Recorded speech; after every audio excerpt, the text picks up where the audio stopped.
ছাড়দার ইতিহাসে এটাই প্রথম যে এতজন ক্যাডেটকে একসাথে ডিসচার্জ লেটার দেওয়া হয়, তাও আবার সামান্য একটা কারণে, যেটা সম্পূর্ণ মিথ্যা একটা ঘটনা, নাটকীয় একটা ঘটনা। আমার অভিযোগ ছিল আমি নাস্তা না খেয়ে বিশৃঙ্খলা করে একাডেমি মানে বিশৃঙ্খলা করেছি। আসলে এটা ভিত্তিহীন, সম্পূর্ণ বানোয়াট।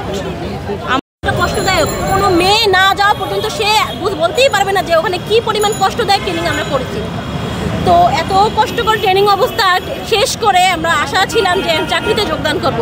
সেই চাকরিতে আমাদের চাকরি না দিয়ে আমাদেরকে রাস্তায় দাঁড় করিয়ে দিচ্ছে। তো মানসিকভাবে মানে আমরা আসলে মৃত্যু যন্ত্রণায় ভোগ করতেছি। এর পিছনে কি কারণ বলে মনে করেন? আমরা নিজেরাই জানি না যে কেন আমাদের এরকম বের করে দেওয়া হয়েছে। আমরা এটা জানার জন্যই বলতেছি যে আমরা কেন আজকের এখানে, কি কারণে। যে কারণগুলো দেখিয়েছে সেগুলো তো আসলে হয়নি, সেটা তো আমরা প্রত্যক্ষভাবে সাক্ষী যে এরকম কোনো কিছুই হয়নি। এবং আমাদের স্যার, ওখানে যে একাডেমির স্যার, তারা বলতেছে যে তোমরা তো এরকম কিছু করোইনি, তাহলে কেন তোমাদের বের করে দেওয়া হলো। আমরাও জানতে চাই আমাদের কেন বের করে দেওয়া হয়েছে। আপনার পরিবারের অবস্থা কি, আপনার মানসিক অবস্থা কি? আমি 3 মাস পর্যন্ত আজকের বাইরে আমি ঘর থেকে বেরোতে পারতেছি না। আমার বাবা মা বিছানায় পড়ে আছে। আমি মানসিকভাবে আমার একটা পরিবারকে ধ্বংস করে দিছে। বৈষম্যহীন বাংলাদেশে আমি বৈষম্যের শিকার। তো আমি এর দাবি জানাচ্ছি আমাকে পুনর্বহাল দিক, না হয় আমাকে গলা কেটে এখানে মেরে ফেলা হোক।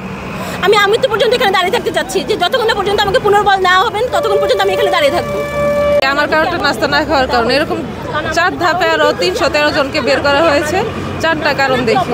এর মধ্যে 202 জনকে নাস্তা না খাওয়ার অভিযোগ।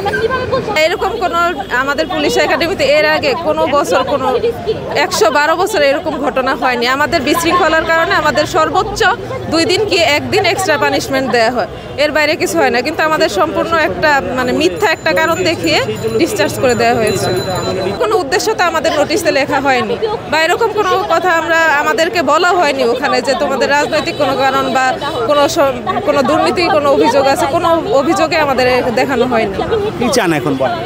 আমরা চাই আমরা যে 1 বছর ট্রেনিং করছি, পুরো 12টা মাস, আমাদের ট্রেনিংয়ের মূল্যটা দিয়ে আমাদের যেন চাকরিতে পুনর্বহাল করে, এবং এই পুনর্বহাল না হওয়া পর্যন্ত আমরা বাড়ি ফেরার মতো মনে হওয়ার কথা নিয়ে তো চাকরি ডিসচার্জ লেটার কেন, সেটা তো মনে হওয়ার কথা না। এটা আমাদেরকে কর্তৃপক্ষ জানিয়েছেন যে আমরা শৃঙ্খলা ভঙ্গ করেছি, এর জন্য আমাদেরকে অব্যাহতি দেওয়া হয়েছে। আপনার কি ওই সময় নিয়োগ পদ্ধতিটা কেমন হতে পারে এটা তো আমাদের কিছু বলে নাই, কিন্তু রাজনৈতিক কোনো ইস্যুই আমাদেরকে দেখায় নাই।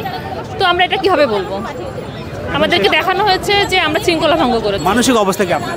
আমাদের মানসিক অবস্থা এমন যে মানে ঘর থেকে বের হতে পারছি না, কোনো চাকরিতে জয়েন করতে পারছি না। বাংলাদেশে তো বুঝেন, বাংলাদেশে হচ্ছে এখন অনেক মানুষ বেকার, যেখানে চাকরি পাওয়া অনেক কষ্ট। সেখানে পুলিশের এসআই পদে চাকরি পেতে অনেকগুলো স্টেজ পার হতে হয়। প্রথমে প্রিলিমিনারি স্ক্রিনিং হয়, তারপরে আমাদের ফিজিক্যাল এন্ডুরেন্স টেস্ট হয় 3 দিনের, আর প্রত্যেকটা স্টেপে আমাদের হচ্ছে নকআউট। একটা স্টেপ যদি আমি না পারি, আমাকে নেক্সট স্টেপ আমি যেতে পারবো না।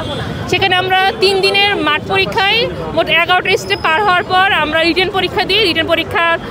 কঠিন রিটেন পরীক্ষায় যখন আমরা উত্তীর্ণ হই, তারপরে আমাদেরকে আবার কম্পিউটার টেস্ট দেওয়া হয়, সেটা একটা নকআউট স্টেজ। তারপরে আমাদেরকে আবার ভাই বসতে হয়।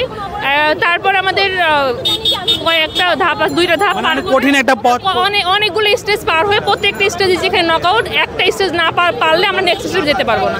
এতগুলো স্টেজ পার হওয়ার পর আমাদেরকে যেখানে চাকরিতে সুপারিশ করা হয় সরকার থেকে, সেখানে আমরা কেন 1 বছর কঠিন ট্রেনিং করার পর আমরা কেন ডিসচার্জ লেটার পেলাম, এটা আমরা নিজেও জানি না। কারণ সাধারণত শৃঙ্খলা ভঙ্গের কারণে তো কখনোই এই ছাড়দার ইতিহাসে এমন হয়নি যে ডিসচার্জ লেটার দেওয়া হয়। কারণ জানি না, আমরা আসলে বুঝতে পারতেছি না যে কি কারণে আমাদেরকে এরকম বের করে দিল। আমাদের মানসিক অবস্থা তো 1 বছর এই অমানবিক কষ্ট, যে মানে আমরাই বুঝতে পারি কি কতটুকু পরিশ্রম করেছি সেখানে। আমরা মেয়ে হিসেবে আমাদের আরও বেশি চ্যালেঞ্জিং ছিল। সেক্ষেত্রে আমাদের পরিবার, আমরা সবাই খুব মানে সাফার করতেছি সামাজিকভাবে, সব কিছু মিলে আর কি। তো কারণটা জানতে চাচ্ছি যে আমাদেরকে ঠুনকো অভিযোগে কেন বের করে দেওয়া হলো। এর পিছনের কোনো কারণ তো আমাদের জানার সুযোগ নাই। আমাদেরকে একাডেমি থেকে ছুটিতে পাঠানোর পরে বের করে দেওয়া হয়েছিল। আমরা জানতেই পারিনি আমাদের কী হয়েছিল। নাস্তা খাওয়ার অজুহাত দেখাইছে, এরকম কোনো ঘটনা আমাদের একাডেমিতে হয় নাই।